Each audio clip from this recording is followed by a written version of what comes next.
الحمد لله نحمده ونستعينه ونستغفره ونؤمن به ونتوكل عليه ونعوذ بالله من شرور أنفسنا ومن سيئات أعمالنا من يهده الله فلا مضل له ومن يضلله فلا هادي له ونشهد أن لا إله إلا الله وحده لا شريك له ونشهد أن سيدنا ومولانا محمدا عبده ورسوله. قال الله تبارك وتعالى في القرآن المجيد: ألم نجعل الأرض مهادا والجبال أوتادا وخلقناكم أزواجا وجعلنا نومكم سباتا وجعلنا الليل لباسا وجعلنا النهار معاشا. صدق الله العظيم وصدق رسوله النبي الكريم ونحن على ذلك لمن الشاهدين والشاكرين والحمد لله رب العالمين.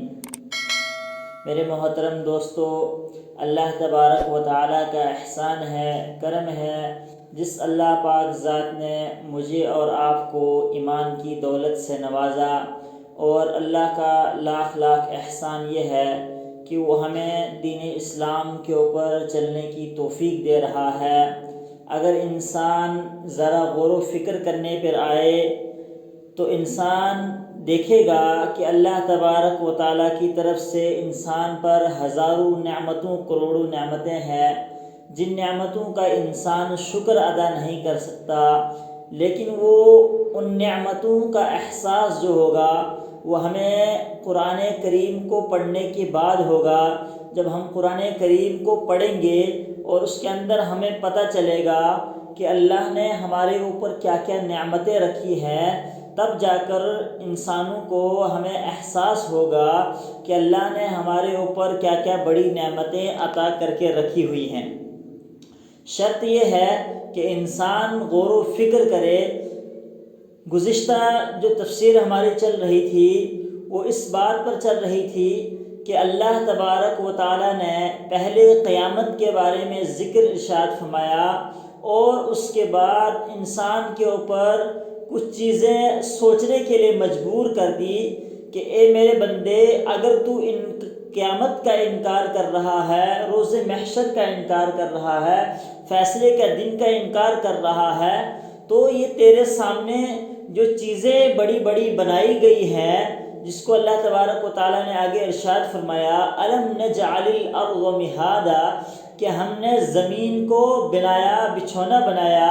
تاکہ تو اس کے اوپر، زمین کے اوپر آرام و راحت سے چل سکے. اور اللہ نے زمین کو ایسا بنایا کہ تم اس کو کسی چیز کے ساتھ کھود بھی سکتے ہو، اور اللہ تبارک و تعالیٰ نے اس کو اتنا نرم بھی بنایا تاکہ ہم اس کے لیے، اس کے اندر اپنے لیے کھانے پینے کی چیزوں کو استعمال کریں، تاکہ اس زمین کو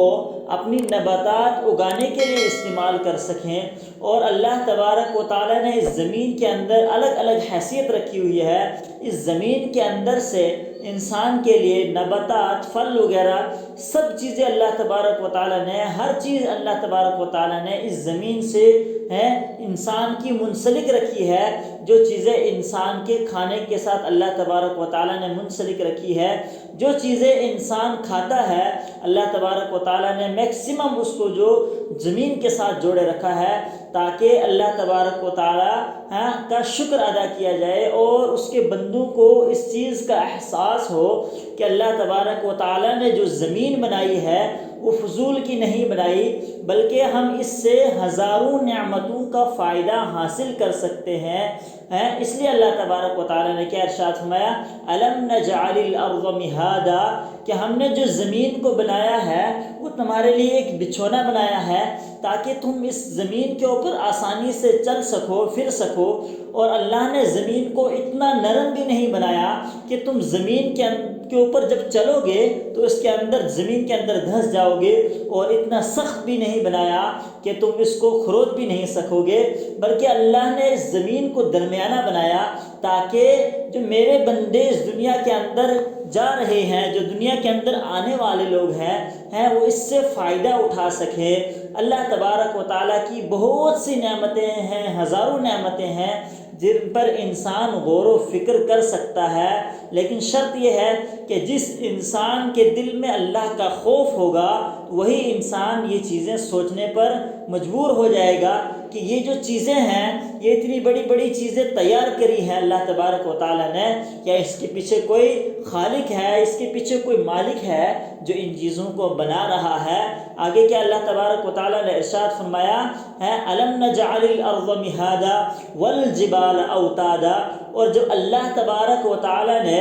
زمین کو بنا دیا ہے، زمین کو بنانے کے بعد ایسا نہ ہو کہ زمین پوری کی پوری دنیا کے اندر پلین کر دی، نہیں، اللہ تبارک و تعالیٰ نے جب زمین کو چاروں طرف بچھا دیا تو اس کے اوپر کیل کے طور پر بڑے بڑے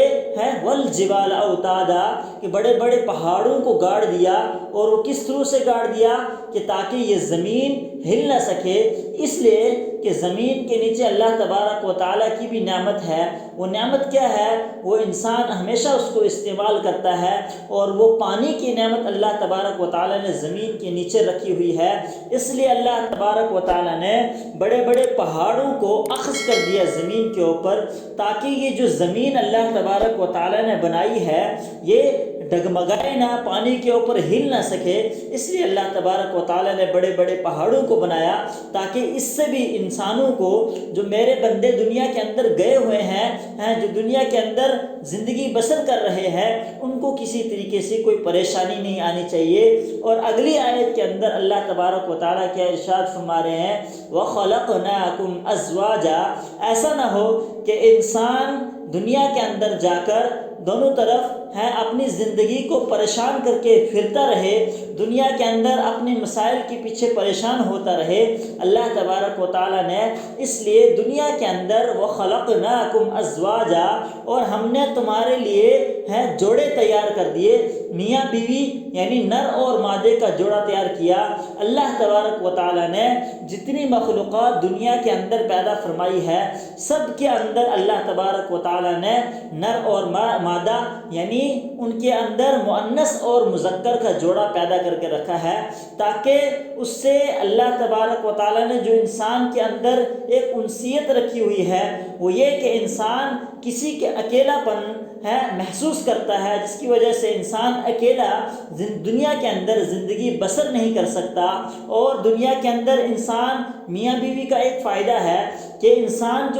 کی نسل ہے، دنیا کے اندر جو بڑھوتری ہونے والی ہے نسلوں کی، وہ کس ذریعے سے ہوگی؟ وہ اللہ تبارک و تعالیٰ نے میاں بیوی کا جوڑا بنا کر اس طریقے سے دنیا کی جو نسل ہے، دنیا کی جو آبادی ہے، اس آبادی کو بڑھایا جائے۔ اللہ تبارک و تعالیٰ نے اس لیے نر اور مادے کی جوڑی بنائے تاکہ تم دنیا کے اندر اس سے بھی فائدہ حاصل کر سکو، تاکہ تم اپنے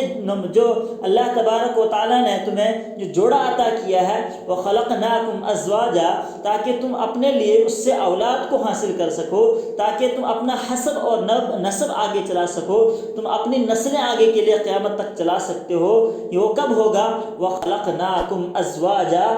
وہ کب ہوگا؟ جب ہم اس آیت پر عمل کریں گے جو اللہ نے ہمارے لیے نعمت بنا کر رکھی ہے۔ اور وہ نعمت کیا ہے؟ وَخَلَقْنَاكُمْ أَزْوَاجًا، کہ مؤنث اور مذکر یعنی نر اور مادہ یعنی مرد اور عورت کو اللہ تبارک و تعالیٰ نے جوڑا بنا کر دنیا کے اندر بھیجا ہے، تاکہ تم اپنی نسلوں کو، اپنے حسب و نسب کو آگے لے کر چل سکو۔ آگے اللہ تبارک و تعالیٰ کے ارشاد فرماتا ہے، وَخَلَقْنَاكُمْ أَزْوَاجًا وَجَعَلْنَا نَوْمَكُمْ سُبَاتًا، اور اللہ تبارک و تعالیٰ نے ہمارے لیے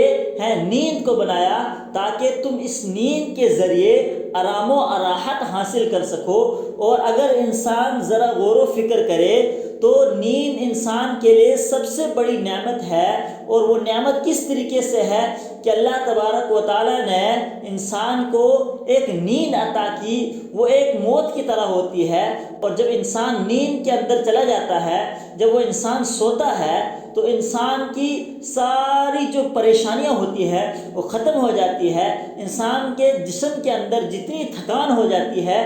وہ جب انسان سوتا ہے تو اس سونے کے بعد سے انسان پھر دوبارہ سے جو پہلے والا اس کا جسم تھا اس کے اندر پھر دوبارہ سے ریپیئر ہو جاتا ہے۔ یعنی نیند اس کو اتنا سکون دیتی ہے، اتنا سکون دیتی ہے کہ وہ انسان جب سوتا ہے تو وہ اللہ تبارک و تعالیٰ کی اتنی بڑی نعمت ہے کہ انسان دنیا کی تمام پریشانیوں سے، دنیا کے تمام غموں سے نکل کر ایک الگ جگہ پر پہنچ جاتا ہے، جہاں پر وہ ایک آرام و راحت سے سکون کی نیند حاصل کرتا ہے، اور اس کے بعد اللہ تبارک و تعالیٰ اس کو پھر دوبارہ دنیا کے اندر بھیجتے ہیں۔ اور اگر ہم یہ چیز دنیا کے اندر غور و فکر کریں کہ یہ نعمت جو اللہ نے عطا کی ہے یہ سب سے زیادہ کن لوگوں کو عطا کی ہے، وہ لوگ دنیا کے اندر کون ہیں؟ وہ سب سے زیادہ لوگ ہیں جو دنیا کے اندر محنت کر کے، مزدوری کر کے، مشقت کر کے حلال کی کمائی کماتے ہیں۔ ان لوگوں کو اللہ تبارک و تعالیٰ نے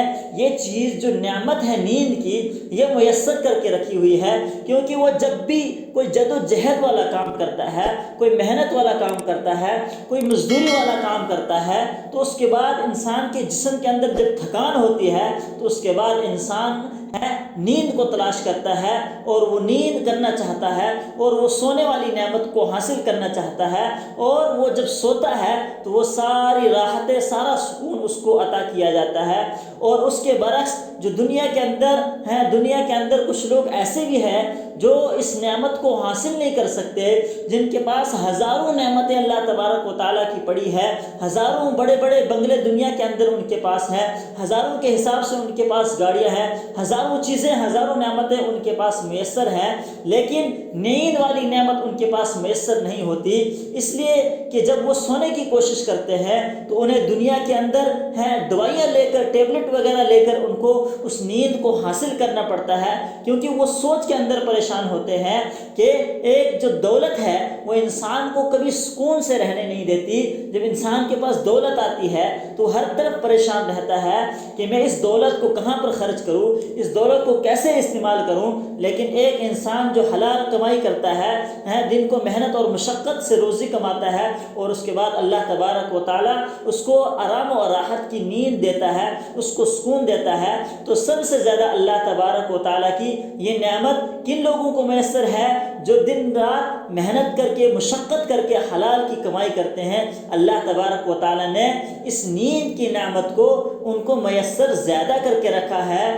یہ بہت ساری اللہ تبارک و تعالیٰ کی جو نعمتیں ہیں جو ہمیں اللہ تبارک و تعالیٰ نے عطا کی ہے، لیکن ایک انسان اگر غور و فکر کرے کہ اللہ کی ہزاروں نعمتیں دنیا کے اندر ہمیں عطا کر دی گئی ہے، اگر ہم ان کے اوپر غور و فکر کریں گے تو ہمارے ذہن میں خود بخود یہ سوال پیدا اٹھے گا کہ اس کائنات کے پیچھے اس کا کوئی مالک ہے، اس کے پیچھے کوئی خالق ہے جو اس کو چلانے والا ہے۔ اللہ تبارک و تعالیٰ عمل کرنے کی توفیق عطا فرمائے۔